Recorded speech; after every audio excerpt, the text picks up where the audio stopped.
Oh snap. Recording my first Zoom, boys.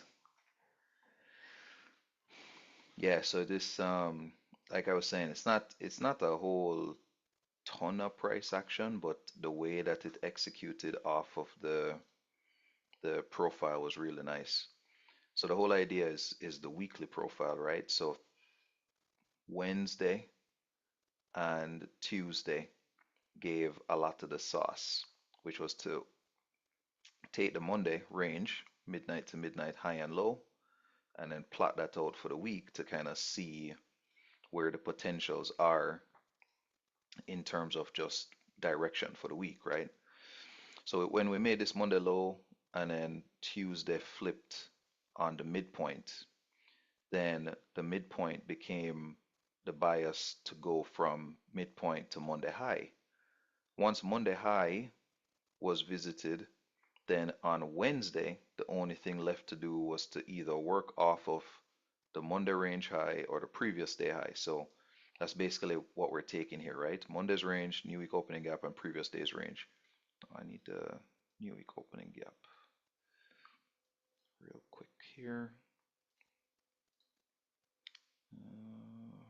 Here. That's new week opening gap high, and then 9:30.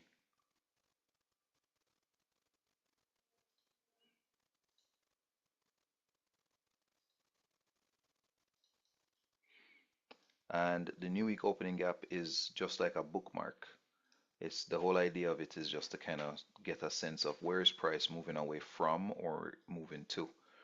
So when Monday opened up and we had the 9:30 open and we see that the new week opening gap is above us, price kind of jumped towards it, got to the midpoint,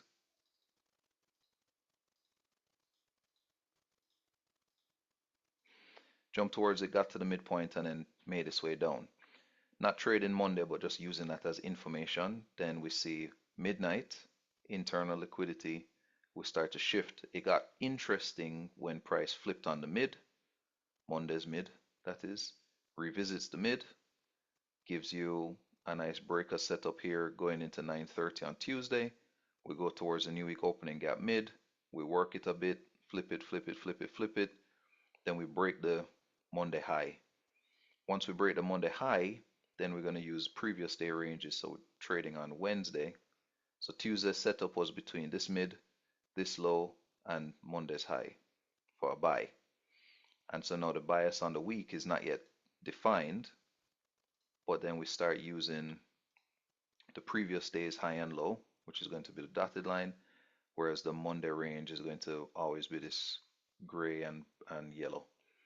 So anyway, once we get to this point and we get to 9:30 the next day, once we broke above the Monday high, we revisited in this wick. There was a nice little breaker here with a fair value gap. Let's go down to the 1 minute.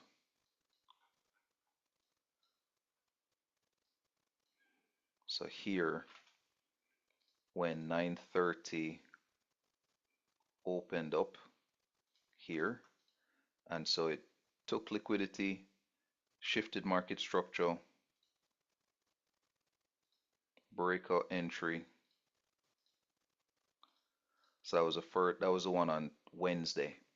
And so me and Brendan were talking through this and saying, well, price, gonna go back up to the 15. At this point, when price was clearing back above Monday's high, we were looking at a bullish week.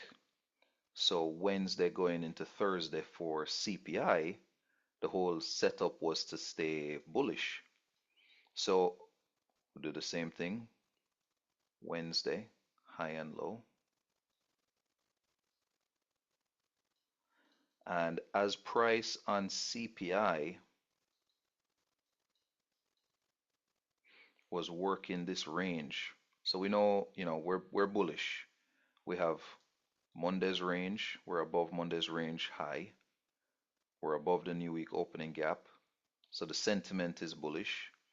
But the idea is that we want to see price come back down into some discount to then go higher.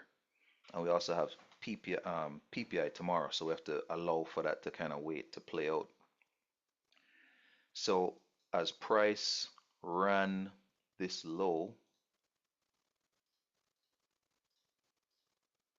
for CPI, not trading the news event, as price ran this low, I was watching to see, well, which discount array could it go to? Was it going to take this liquidity, or this liquidity? But the other thing to remember, just like I was doing with the Monday range, was you have to have the midpoint. So you can see how, like, why would this area even want to be bullish? It's because we're not going below the midpoint. And this was what Brendan and I were like chopping up for the longest while, is this idea that a lot of times when we're trading these, the desire is for price to do a 2022 model, break something and flip it, right? Reverse it. But sometimes it's not going to be that. It's going to just be break it, retest it, and continue. So that was happening in a lot of these levels this week, where it's like we're coming in, we're coming into a level, and it happened last week as well with the Monday low right around this area here, but I'll come back to that in a second. But the whole idea is like this is one of those weeks where it's going to stay bullish. And so when it finds its area at the right time, so you think in 9:30 or a London open, so 9:30 is here, we're staying above this midpoint. Almost always we, or not we, I will like to see reversals. But there's another way that price will simply use a level, which is it will just continue. So price comes to this level, and instead of thinking it's going to be a reversal, just start looking at it and saying, well, it's going to come to that level and it's going to use it to continue. So back to this midpoint. So doing the same thing with the previous day range and working the midpoint, it's like, all right, price is going to come to that level, and it's not coming down to break it. It's just going to come back to it and use it. So for the AM session today, that's exactly what we had. And the intraday profile I want to talk about as well is this one. So I'm just gonna grab that.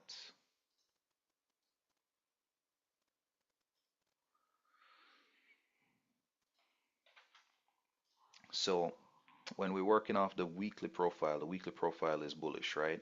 We're not looking for these setups. We're looking for it's gonna keep climbing our level, use it, climbing a level, use it, climbing a level, use it. So it's used the new week opening gap twice, which is not a PD array, but it's an area of a bookmark. It's used the Monday mid, it's used the Monday high. So now we're in new territory and we're using the previous day ranges because now we've got this sentiment off of the weekly profile, at least into Thursday. So when CPI failed to get to the mid, go down to the 5 minute now, and then I'll go down to the 1 minute. When CPI failed to get to the mid, but left this liquidity before the New York Open being right here, when it left that level, this is all I'm looking at because the price action to work is between premium high, equilibrium, and discount, right? That's always what the ranges are doing with the ICT stuff. So I want to zoom in on this real quick. So I go down to the 1 minute, and here it is so easy to see, but let's draw it out. Accumulation, manipulation,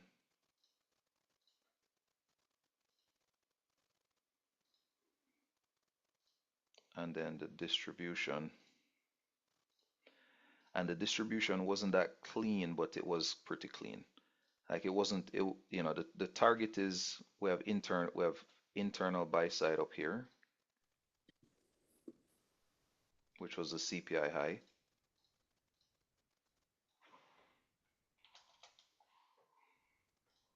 We have internal buy side and then external buy side, which was a previous day high, right? So those are the two levels. You have the whole CPI range, which there's a vacuum protocol of a news events, meaning the news event is going to create a vacuum in price. And then the real move, or the one that you can catch, right? Because nobody wants to be trading these type of wicks, either up or down. But the real move is going to do this kind of chip, chip, chip, chip, chip, chip, chip, chip, chip. Everybody is hoping to kind of catch more of this leg, but all it does is it basically makes a vacuum. So creates the vacuum, and then everybody else is trying to play a part of the short. But what price is really going to do is just balance this entire news move. So we get this accumulation, manipulation, distribution setup. So this is our price leg. And you can even use the distribution leg in the price leg. And you can even see a smaller fractal here. That accumulation, that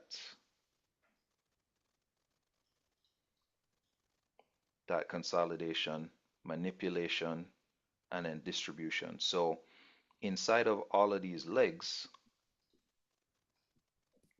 both the manipulation leg for inversions and the distribution leg for continuation. But what was so powerful, or what resonated the most with me, is where is it going?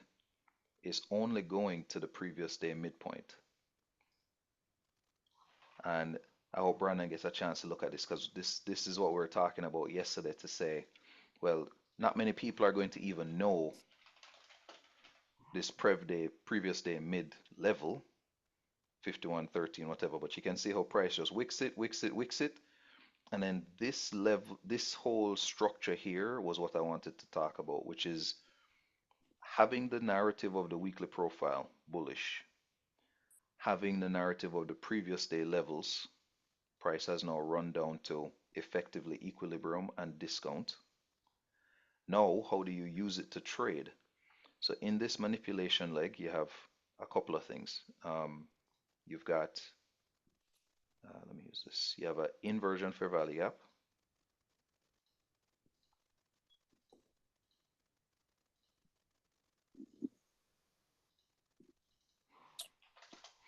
You have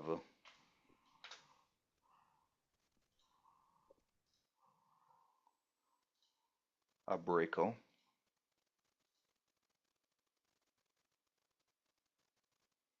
So low, this is the highest one. So that's a low sell side. Price runs up. Price takes that sell side. So the highest point between the original sell side and the sweep, the highest up close candle, body is here, wick is there. I like to take the bodies. So that's our breakout. This is our inversion fair value gap. And then on the other side, on the distribution leg, once we break this level, then we're doing the same thing. We have a fair value gap in here. We have this order block start, and then main order block here. So when I took this trade off the low, right? So seeing this run down, initially I thought we were going to take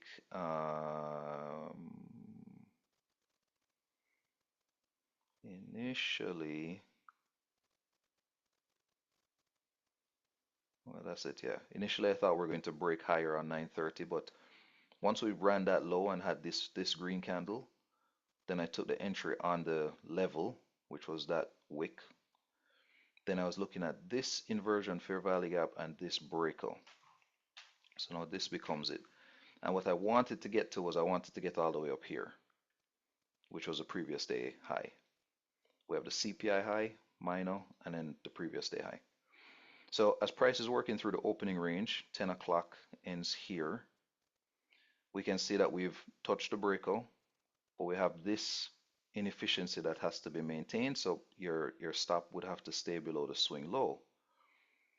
price works 9:30, and then before the AM session is done, which would be 11:45, so that's our AM high, we can see that price took the breakout, price took the inversion fair value gap, and then as it worked its way out, it took inefficiencies, it ran. Now the thing about this profile is that you don't want your AM high to be challenged before lunch. If your AM or in lunch, excuse me, if your AM high starts to get challenged in lunch, then that's a problem for two session up close. So ideally, you want to keep getting, a two session up close, which would be something like this. Price runs up, retraces in lunch, and then continues higher. And you definitely don't want this, which is price runs up, takes your high, and then runs lower. Because if you want to stay bullish, then obviously you don't want to see bearish price action in the PM. So this, where you have these levels here, and then SMT between the two indices, which I haven't really checked because you don't need it, but I'll show you what I mean. Once we got the AM high here, this trade is still valid, but you can see how choppy it is, right? It's not that smooth. So then lunch kicks off.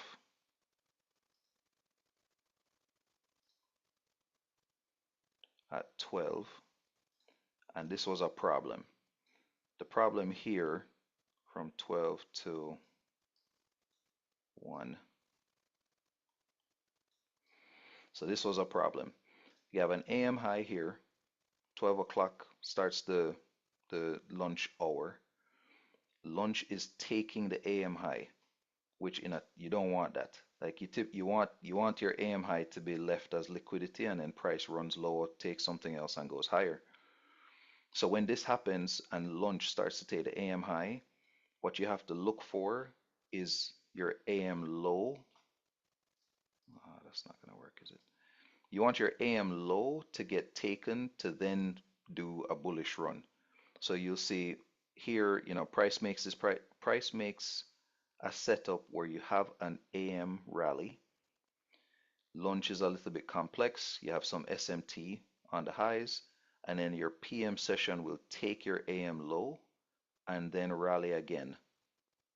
Most times it will close close to 930, so that's these two black hashes here. But if you're in a bullish environment and your PM session takes your AM low, then you can have a secondary run in the PM, but it's late PM. So this blue area is, if you think of this as like 1:30 to 4, split that in the middle. This is after 2 o'clock. This is like 2:30, 3, 4 o'clock, right? So the AM low, when this happens and your lunch range takes your AM high, which is the high before 11:45, then you have to be mindful that your AM low is not long for this world.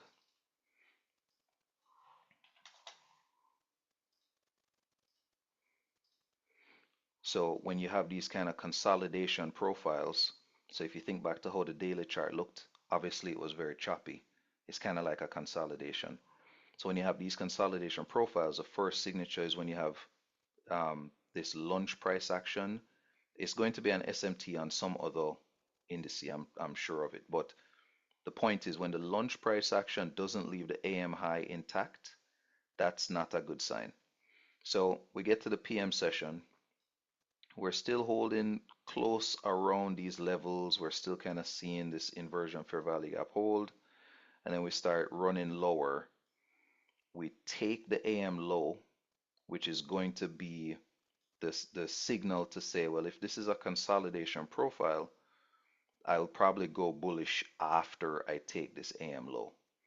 So when price takes that AM low and starts making its own structure, again, in and around all of those levels, but this AM low, it has to be engaged to I don't want to say initiate, but it's like it has to be engaged to kick off that secondary run. So then in the PM until 4 o'clock, which is here,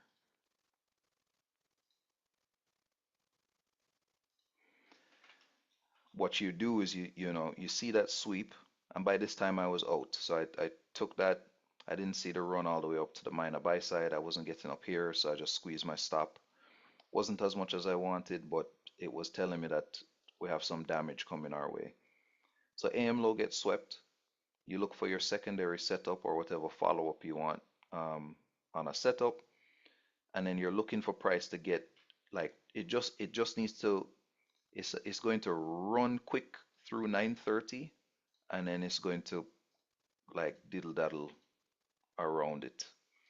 I don't need to do that. Let me just mark out 930 and then you can see exactly what I mean. So it will run through 930 quick and then just kind of diddle daddle around it. And that's the hallmark of a consolidation profile. Because if you were trending on the New York session from the New York session 930 all the way till 4,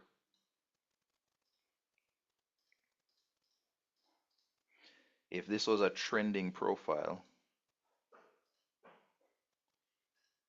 then you would not be coming back to 930 and you would leave liquidity to go get. But if lunch is already taking that liquidity, because lunch really does two things. It either makes or takes liquidity. And what we like is when it makes liquidity. If it makes liquidity, then the PM session will use that liquidity for its own setup. But if lunch is taking liquidity, then you're in a whole different space. So if this is the AM session liquidity and lunch takes that liquidity, now you're in a whole different space. And so consolidation is likely, especially when you see like even before lunch is done, it's run back down to the 930 opening price. It wicks it, comes back up, drops one more time, and by no accident,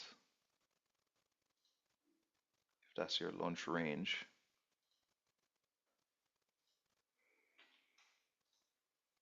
you'll see price come back and grab the midpoint of lunch. So it sweeps the lunch low. If it wanted to be bullish,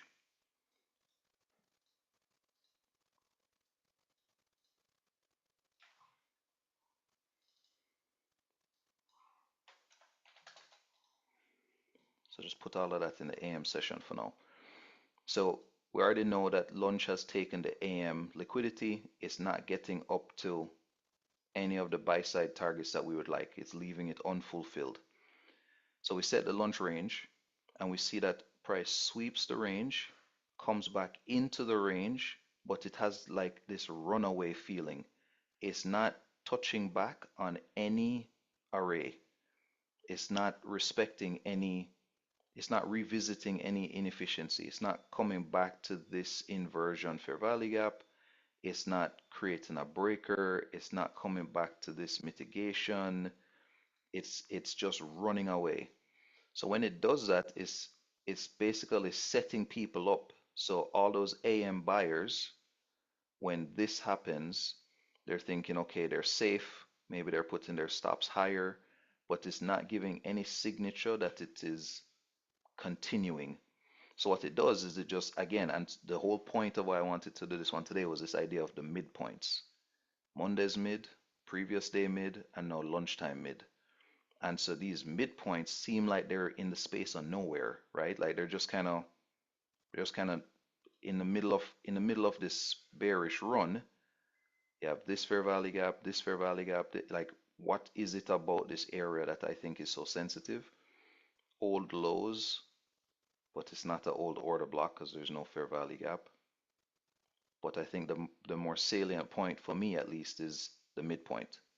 So when price does this runaway price action where it's not giving you algorithmic signatures of coming back to arrays, then you're watching out for it to do the opposite. And what I mean is it gets to that point and then all of a sudden it starts to be algorithmic again. For example, it gets to that point, wicks it, breaks market structure twice, one, two, and then all of a sudden, I'm ready to start respecting fair value gaps again.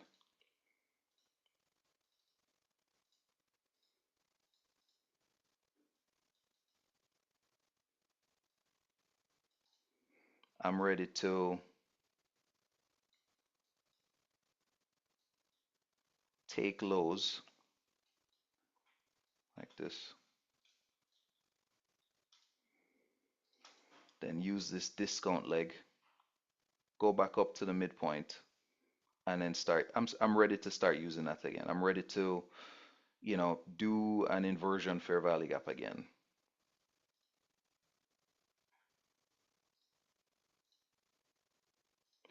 Whereas in this leg, it was like just running away, just go, go, go, go, go, go, go, go, go, finally reach my area and then start to flip. And that's where that AM low was, it was destined to get clipped. And because it's a consolidation profile, it needs to draw back to 930.